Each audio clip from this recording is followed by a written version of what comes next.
With the beautiful name of Allah, who is the most merciful and most beneficent, welcome to all of you on Medical Lab Tactics।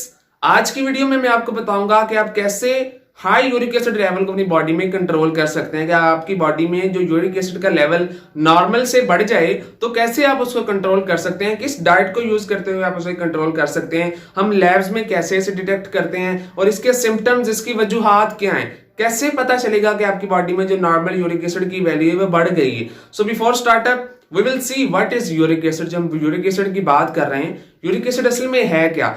Uric acid आप basically chemical ही है आपकी body के अंदर। अगर इसकी amount बढ़ जाए you will say it abnormal chemical. अगर ये आपकी बॉडी में केमिकल है जो कि बनता है from the breakdown of compound. एक कंपाउंड की तोड़फोड़ के बाद बनने वाला ये केमिकल है और उस कंपाउंड का नाम प्योरीन है। प्योरीन बेसिकली एक कंपाउंड है आपकी बॉडी के अंदर जो आप डिफरेंट डाइट से भी लेते हैं या आपकी अपनी बॉडी में भी मौजूद होता है फ्रॉम इनसाइड योर डीएनए। आपके डीएनए की कंपोजिशन में भी प्योरीन एक कंपाउंड मौजूद होता है, अमाइनो एसिड्स मौजूद होता है।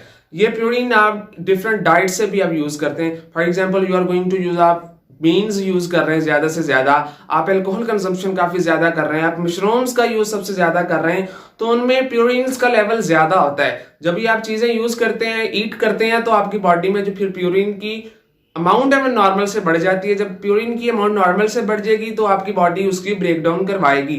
ब्रेकडाउन के बाद बनने वाला वो केमिकल यूरिक एसिड कहलाता है। जब प्योरीन ज्यादा होगी तो यूरिक एसिड आपकी बॉडी में ऑलरेडी एब्सोल्युटली ज्यादा हो जाएगा। ठीक है ना। अब देखते हैं कि यूरिक एसिड का आपकी बॉडी में कोई काम भी है। अल्लाह ताला ने जो भी चीज आपकी बॉडी में बनाई है इट इज प्रोडक्टिव। हमेशा उसकी जो ज्यादती होती है या कमी वो आपके लिए नुकसानदा होती है। Otherwise normal amount is always functional and important for yourself. ठीक है ना। यूरिक एसिड बेसिकली उसका आपकी बॉडी में ये काम होता है कि आपकी बॉडी में अगर कोई टिश्यू में इंजरी आ जाए, टिश्यूज में कोई डैमेजनेस आ जाए, तो उसको मेंटेन करने में हेल्प आउट करता है। It involves in initiation of the inflammatory response. Inflammatory response ये आपकी बॉडी का ही एक रिस्पॉन्स है जो तब आपकी बॉडी रिलीज करती है जब आपकी बॉडी के किसी स्पेसिफिक पार्ट पे कोई प्रॉब्लम हो जाए। ठीक है ना। ये आपकी अपनी बॉडी की इम्यूनिटी इंड्यूस करती है। तो ये यूरिक एसिड हेल्प आउट करता है इन द टिश्यू रिपेयरिंग, या आपकी टिश्यू की रिपेयरिंग में हेल्प आउट करता है। So guys now we will see about the symptoms कि हमें कैसे पता चलेगा कि आपकी बॉडी के अंदर जो यूरिक एसिड है वो नॉर्मल से बढ़ गया है। सो किन कंडीशंस में हमें पता चलेगा, आपकी बॉडी में किन एबनॉर्मल चेंजेस से हमें पता चलेगा कि जो यूरिक एसिड है वो नॉर्मल अमाउंट से बढ़ गया है। तो जब आपकी बॉडी के अंदर ब्लड के अंदर यूरिक एसिड एक नॉर्मल अमाउंट से बढ़ जाता है ना, तो आपकी बॉडी में वो ब्लड फ्लो आउट करता है। जब वही ब्लड आपके जॉइंट्स की तरफ जाता है, मसल्स की तरफ जाता है for the proper providing nutrition, तो वो यूरिक एसिड आपके जॉइंट्स में इकट्ठा होना स्टार्ट हो जाता है और वो जॉइंट्स में प्रॉपर मूवमेंट जो होती है उसको रेजिस्ट करता है, वहां पे स्टिफनेस काज कर देता है। तो नॉर्मली होता क्या है कि उन जॉइंट्स में जब यूरिक एसिड बढ़ जाता है तो जो जॉइंट्स हैं वो प्रॉपर अपना मूवमेंट नहीं करेंगे। They will start to feel difficulty in the movement. Joints will feel difficulty in the movement. वो मूवमेंट में प्रॉब्लम, एक resistance as a resistance cause करेंगे। यूरिक एसिड जो as a resistive substance cause करेंगे for the proper movement of the joints. ये joints की movement में as a resistance cause करेंगे। इसके अलावा क्या होता है कि जॉइंट्स में स्वेलिंग होना स्टार्ट हो जाती है। जो नॉर्मल साइज होगा it will start to swell होना स्टार्ट हो जाएगा from the high uric acid. इसके अलावा अब क्या होगा कि आपकी जो जॉइंट्स का जो externally normal colour skin colour होता है it will start to turn into the red. वो रेड होना स्टार्ट हो जाएगा। जो स्किन एक्सटर्नल लेयर होगी जॉइंट्स के ऊपर it will start to reddish और शाइनी और रेडिश टाइप वहां पे स्टार्टअप होना स्टार्ट हो जाएगा। इसके अलावा अब हम देखते हैं कि किडनी स्टोन कैसे बन सकते हैं यूरिक एसिड अगर आपकी बॉडी में बढ़ जाए।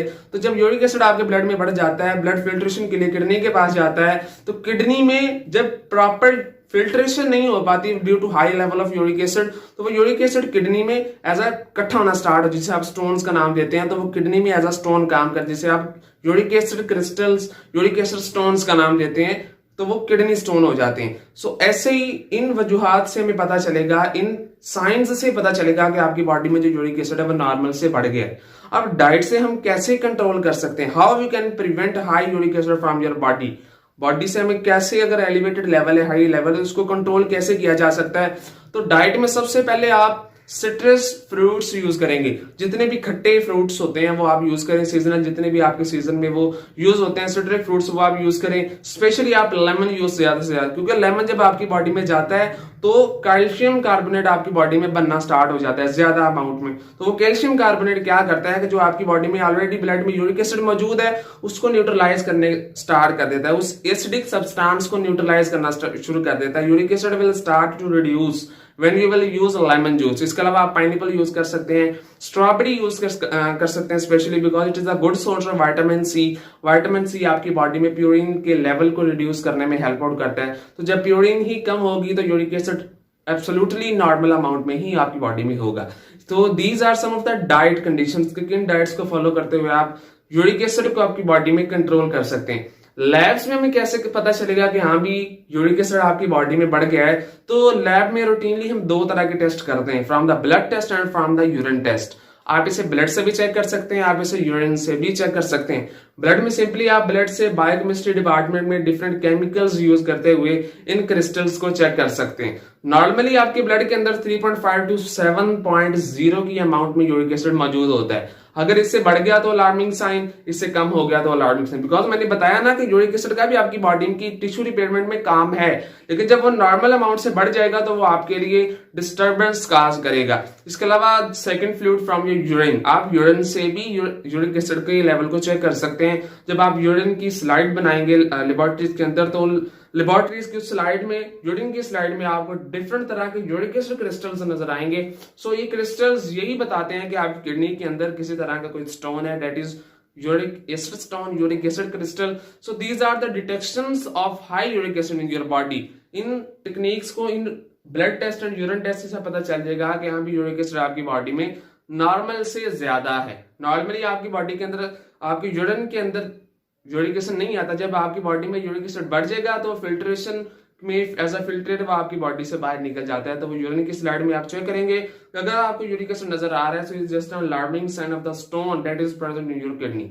सो these are the points that are discussed कि आप कैसे यूरिक एसिड को अपनी बॉडी में कंट्रोल कर सकते हैं। यूरिक एसिड होता क्या है, किन वजूहात में कैसे पता चलेगा कि यूरिक एसिड आपकी बॉडी में बढ़ गया। इसके अलावा हमने देखा कि किन डाइट्स को यूज करते हुए हम कंट्रोल कर सकते हैं हाई यूरिक एसिड के लेवल को।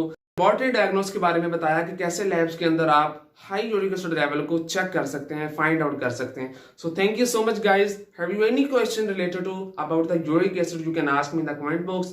Thank you so much guys, see you soon in the next video.